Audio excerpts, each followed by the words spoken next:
Останува непознато кога цар Борис III ќе ја доживее судбината на Ванчо Михајлов. Рокот за прилагодување на имињата со новиот закон за здружение и фондација од Централниот регистар го избриша само бугарскиот културен клуб од Битола. Охридскиот очигледно најде дупка во законот, па негово гаснење нема се уште. Директно ја прашавме директорката на Централен регистар Марија Бошковска Јанковски зошто не е избришан и Охридскиот клуб, но како што ни кажа поради набиена агенда не можела да не даде изјава.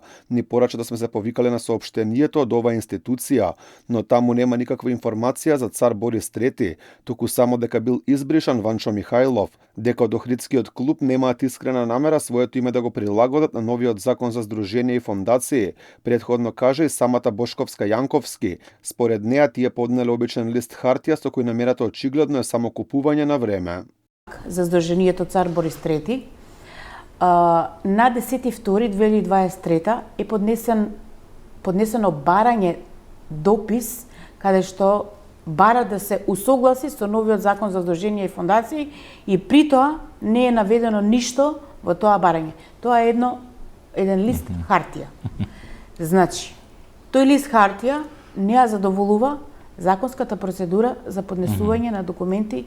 Околу плановите на бугарскиот културен клуб од Охрид став сакавме да побараме и од првиот човек на цар Борис III Томе Блажевски, но за жал кога му кажавме дека го бараме од Алфа, добивме одговор дека не сакал да комуницира со нашиот медиум. Со Алфа не разговарам. Во Србија можете да правите муабет за Алфа. Ајде. Инаку самиот Блажевски претходно соопшти дека тие никаде не побарале менување на името на клубот, туку дека побарале писмено известување за тоа како клубот да функционира во иднина согласно новиот закон. Поради овој во Министерството за правда прашавме зошто не дале насока да се избрише и цар Борис III, на што одговор се уште немаме.